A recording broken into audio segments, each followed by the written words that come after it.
Good evening and welcome to the Village Board meeting for the Village of Pleasantville. Today is Monday, September 9. If you are watching live on Monday, September 9, we encourage you to call in if you have comments or questions. Our call-in number is 769-1677. As always, you can watch us live on Optimum or Verizon Cable TV, and you can watch us either live or later in an on-demand webcast at pctv76.org. Our next regular meeting is 2 weeks from today on Monday, September 23rd at 8 p.m. with a work session at 7. So I had a few announcements to start with.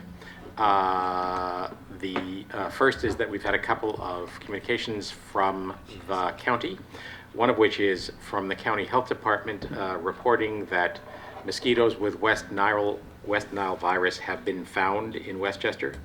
As a result, they are very much encouraging residents throughout Westchester to pay attention to getting rid of standing water and to use precautions in any circumstance where you think you might be finding yourself among a lot of mosquitoes. So I'll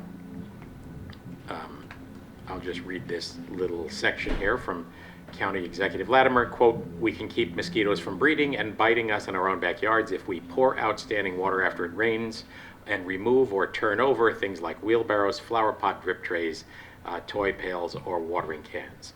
To date, this is the first positive out of 195 batches of mosquitoes collected by Westchester that were tested for the West Nile virus. Last year, the first positive batch was collected in Westchester on July 24, so modestly later in the season than was the case last year, but it's just worthwhile for everybody to have that in mind. Also want to report that the county is running a household waste recycling day at Franklin D. Roosevelt State Park in Yorktown. That is on Saturday, December 28 from 9 a.m. to 3 p.m. They are accepting properly labeled household chemicals such as cleaning products, most automotive fluids, antifreeze, brake fluid, and gasoline, but not motor oil, which you can take to your local gas station. Flammable liquids like kerosene, butane, lighter fluid, and turpentine. Metal jewelry and furniture polishes, fertilizers, pesticides, insecticides, and herbicides, photographic and swimming pool chemicals, batteries, fluorescent light bulbs, complex fluorescence fire extinguishers, propane tanks, mercury-containing devices, especially thermometers and thermostats, electronic waste like TVs, computers, monitors, and towers, expired or unwanted medications, both over-the-counter and prescription, and they are also able to take personal documents for shredding, a limit of 4 file-size boxes per household, and lastly, tires. So you can find out more information on that at westchestergov.com/recycling or call 914-813-5425. Can you repeat the date again? It is on Saturday, September 28 from 9 a.m. to 3 p.m. at FDR Park in Yorktown. So just worth reminding folks that among the many things I just read off, those are the kinds of things that people sometimes pour down the drain, pour down a storm sewer, and when you do that, you are creating a big problem. So here's an opportunity to get rid of that stuff for free and in a safe manner. We encourage you to do it. Again, westchestergov.com/recycling. A shout out to about a recent project undertaken by an Eagle Scout candidate, Owen McCarville, who has completed a pretty impressive restoration of the path around Nanahagan Pond up just above the pool. So I just want to have a shout out to Owen McCarville. Obviously the community has benefited many times by Eagle projects. This one particularly beneficial to a whole lot of people. Noreen Regan just forwarded a picture that she took today. Great conditions up there. A really nice improvement to the natural path around the pond. A big Pleasantville welcome to the Pace University freshmen who have taken up residence at Pace Pleasantville. I just noticed and wanted to report to people that this year's incoming first-year class come from 24 states and 11 countries. and 30% of those incoming students identified as the first in their family to go to college. There are 548 first-year and 131 transfer students on the campus here at Pleasantville. We welcome all of them and congratulate PACE on such a diverse and interesting class. Steve, you had a community garden report? Yes. Sure. So I don't think we've updated it in the last couple of meetings, or at least last couple of weeks. The last 3 weeks at the Pleasantville Community Garden have been very, very successful. There's been record-breaking donations from the farmers at the farmers market, as well as the other sources that the government, that the garden's sources. The last 3 weeks, totals have been 668 pounds, 742 pounds, and 705 pounds. And these are all donations of fresh fruit and vegetables that go to Neighbors Link, Hillside Food Outreach, A-Home, and Hudson Valley Community Service. That brings the overall total since this garden was started back, I believe, in 2014 to over 70,000, almost 71,000 pounds, more than 35 tons. I feel like I say this every single week we meet, but this is really one of those amazing community bottoms-up types of efforts. Because as I say often when I report on this stuff, there is nothing quite like giving somebody fresh fruit and vegetables when they haven't had it. Food insecurity is a real thing. It's in affluent communities as much as it's in non-affluent communities. And this has taken a true community effort to really turn into something that I think everybody in Pleasantville can be very proud of, thanks to Devin Jaros and his family when they kicked it off years ago. Anybody who's interested in being involved in the garden should email info@pvillegarden.org or just go to pvillegarden.org. Thank you, sir. Coyotes? Coyotes. We're not eating the fruit in the No, not as far as I know. I believe it was about a year ago, we had a couple of information sessions on coyotes, and we pledged to continue to educate the community about these animals who are being seen a bit more frequently in our parks. And so we are inviting someone from the Wolf Conservation Center, a little bit further upstate, who's going to speak on October 30th. Let me just make sure I got the date right. Did I have the date right? Yep. It is. Yes. Okay, at 7 p.m. at Clinton Street Center. So if you're curious about coyotes, if you would like to learn more about how to safely coexist with them, about how to properly haze them, what the circumstances are, learn a little bit more about why you might be seeing them when you're seeing them and so on, I encourage you strongly to attend. So again, 7 p.m. October 30th at the Clinton Street Center. Thank you. It's worth noting that as we learned last year at around this time, the fall tends to be a period of time when coyotes are more active for a variety of reasons based on the rhythms of their own lives and child rearing and the emergence of adolescents as independents. So we anticipate we'll probably see some more activity in the fall than perhaps we have seen over the last few months. So folks should be aware and conscious and recognize that there are risks attached to allowing small pets out in a circumstance where you think there might be coyotes around, and as Nicole said, really a big advantage to be able to come on October 30 and hear the presentation and also ask questions. And PCTV will be on the spot to record it, and you can pick it up later if attending isn't an option for you. You can watch it at pctv76.org. Other people have reports? Yeah, PRAB. We had a PRAB meeting.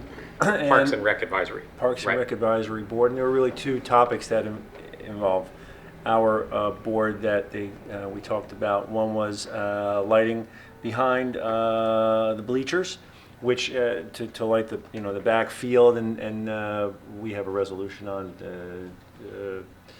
in a couple of weeks.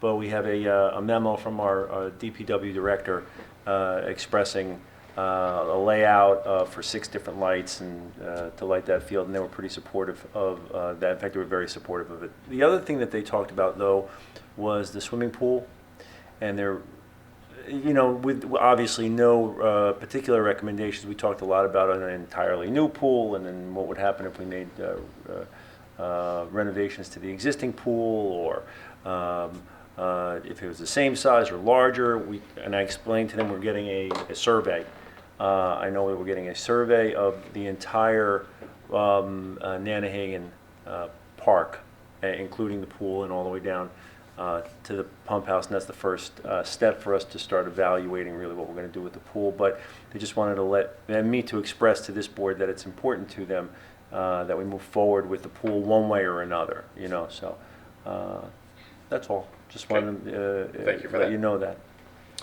All right, then there was one other point I had on my list to make, and that is, some of you may have received either via email or seen out on social media, Facebook, various places, a survey about the proposed civic space that we've talked about over the last year and a half here, which would be built at the north end of Memorial Plaza near the War Monument. So two things to say about that. That survey is not a survey sent by the village. Jonathan Cunningham developed that survey and has distributed it himself. But anyone who is interested in the subject, certainly the village board is interested in comments of all kinds, and whatever comments arise out of that survey, we are interested in reviewing. Jonathan will assemble the details and give it back, but a couple of people asked me whether it was a survey issued by the village. It is not. It was put together by Jonathan, but as we have told him, and I tell you now, we're certainly interested in the response, and I encourage you to look it up and respond to it if it's a subject of interest to you. There'll be quite a bit more to say about the two different projects that we're working on. One of them is the Manville Road project, which those who have followed us over time will have heard quite a bit about, but that is a project that revises the intersection at Grant Street and Memorial Plaza.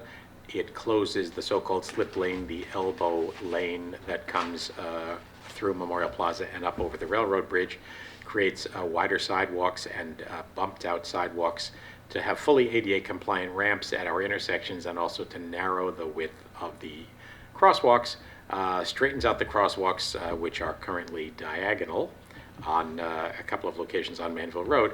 So that project is funded with a $1.5 million grant from New York State, with the required $750,000 match from the village. We were hopeful, certainly at the outset, that some of that money could then be invested towards the civic space. We are not at all confident at this point that that will be the case, because prices seem to be rising. But at any rate, it's our expectation that that project will go out to bid in the fall, with the intention that there would be a construction start in the spring of 2020, this coming spring. The civic space project, creating a park in the new zone created when we closed the slip lane, would be a project that would go out to bid about a year from now, in the fall of 2020, with the intention that it would be constructed in the construction season launching spring 2021. So first year, this coming spring, would be the Manville Road project. Second year, spring of 2021, would be the civic space project. So anyone who's followed us over the last year or so may be familiar with the contours of the civic space as it stands right now.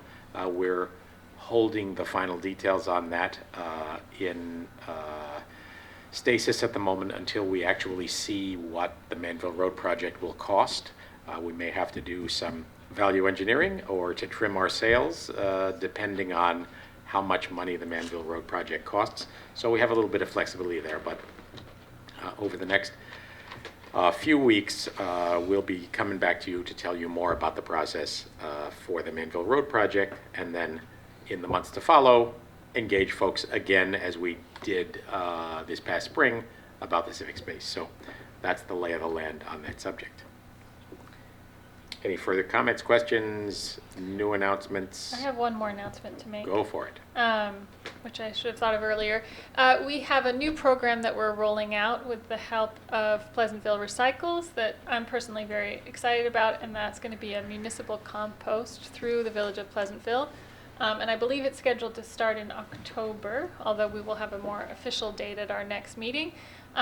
When it starts, those who are interested can buy the pails. It's sort of a two-part system. There's a pail that goes on your countertop, and another one that the compostable bags with the the compostable stuff goes in. And I think it's a very exciting program. It's going to be a drop-off program. It allows you to not have to manage your own compost, but also to compost a lot more things that you can't do in a home compost. So meat, for instance, bones, dairy, basically any food item, as well as some non-food items such as paper towels or compostable cutlery and so on. So that's something to look forward to. Thank you for that.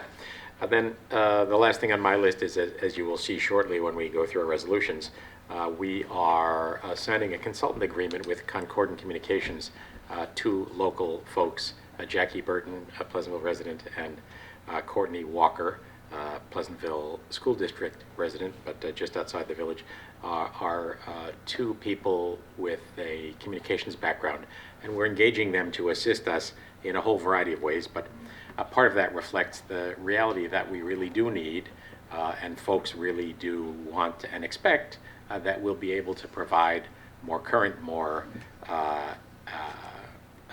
regularly refreshed content on our website at pleasantville-ny.gov, to be more active on Facebook, to have communications of various kinds, which may take the form of various public meetings, may take the form of publications, newsletters, electronic communications, etc. So the village operates on a kind of a lean staff, and the two folks you see sitting here are the two folks that are kind of in charge of virtually everything. So that does not leave, as you might imagine, a whole lot of time to be thinking about making certain that we are messaging out what's going on in the village in a timely manner. So we look forward to working with Jackie and Courtney, and within a few resolutions, stay tuned. They'll be online for the village of Pleasantville. All right, to the resolutions. Yes. Well, I should ask, is there comment of any kind from the public? Yeah. Okay. We have a member of the public. Delighted to have comment. Welcome. Hi, Emily Persons, 1 Onderdonk Place. You brought up the mosquitoes, and I've been wanting to ask this question for 2 years now. As I walk past the what's it called, the Enclave. Yes. They have this still water. Yes. Yeah. What is that? Because I think about mosquitoes every time I go by, and it doesn't seem to have as much water in it right now, but it is non-moving To our water. attention. Can I take this one because it's Please one of do. my favorite topics. And David lives right near Right it. next to it. Yes, So, I'm right near it. I share your concern. We've raised the concern for the building. I actually have 2 concerns. One is it appears to be non-moving water. well, for starters, Yeah. describe its purpose. It's a runoff of It's some a sort. drainage. Sure. It's part a of water the basin. retention basin. Sure, Yeah, but right. there should be like a bubble system in Something, there. some sort of thing. Yeah. So we've Or mosquito I fish. believe that too. Our building inspector tells us that they have sent is it the county or the state or some Westchester County Health. the Westchester County Health to look at it, and they have said a couple of times that it is not bearing mosquitoes. Although maybe we can do that again. Yeah, But they, it might. they do treat it. And they treat Are they it. treating it? Oh, they're treating it, because, if you can't even have like a little child's shovel, they have a whole, Well, the other concern I have is that there's no fence around it. there's no fence And around that it. was it's clearly not legally required, but I've seen children now playing there. It's quite a steep grade. Yeah. I don't know if a child fell in there, how they would get out. So now that's in the newspaper probably, so maybe they'll do something. Okay. Thank you, so it's opportune that you brought that up. All right, thank you, Emily. Thanks, Emily. All right, any other comments from the public, or call in at But Emily, good 769-1677? for you to raise it again. All right, to the resolutions. All right. Resolved that the Board of Trustees hereby approves the mayor's appointment of James MacDonald to the Planning Commission for a 3-year term to expire April 2022. Is there a second? Second. Jim MacDonald has been a village resident for a few years. He is an architect, and came to our attention with his service on the recently constituted Pedestrian Safety Committee, where he has been a very useful addition, and we have been looking for a replacement for a planning commission vacancy, and Russ Klein, the chair, was very much interested in having an architect in that role, and James MacDonald fills the bill. That's great. All in favor? Aye. Aye, motion approved. 226. Steve. Resolved that the Board of Trustees hereby approves the minutes of the meeting held on August 26th, 2019. Is there a second? Second. Comments or corrections to the minutes? Two things to note that were discussed in those minutes. The first is a shout out to Matt Trainer and Mario Sansota and the staff at Parks and Rec, as well as the seasonal staff for the pool on a successful pool season. Further to Joe's comments, work to be done over the winter, thinking about the next steps for the infrastructure at the pool. Then the other thing is that we had a presentation from the Gambinos regarding the Gambino Memorial Foundation 5K walk run, which is scheduled for Saturday, October 26th in the morning. That's the same day as the Ragamuffin Parade, so we encourage everybody to participate. All in favor? Aye. Motion approved. Joe. Resolved that the Board of Trustees hereby accepts the resignation of Peter Van Galen, school crossing guard, effective June 26, 2019. Is there a second? Second. Pete Van Galen has been a loyal employee. They are in the midst of relocating to New Jersey. He says, I've enjoyed my 2 years immensely, and I love the kids and parents I interacted with every day. Thank you for the opportunity. Thank you right back at you. That's Pete Van Galen. All in favor? Aye. Aye. Motion approved. David, Sorry. 228. Resolved the Board of Trustees hereby approves the hiring of Anthony Tufo as part-time school crossing guard, job code 0141, at the hourly rate of $20.62, effective date of September 11, 2019. And further resolve that such appointment is contingent upon successful completion of mandatory background checks. Is there a second? Second. Sorry. Whoever, right? Welcome, Anthony Tufo. Thank you for stepping forward to take this role. All in favor? Aye. Aye, motion approved. 229. Nicole. Whereas sealed bids were advertised in the official village newspaper and published online at BidNet Direct with a deadline of September 4th, 2019 for carting services, food waste pickup, and disposal, and therefore be it resolved that the Board of Trustees hereby awards the bid for carting services, food waste pickup, and disposal to the sole bidder, Suburban Carting Company, Briarcliff Manor, New York, for a monthly service fee of $400. Is there a second? Second. Eric?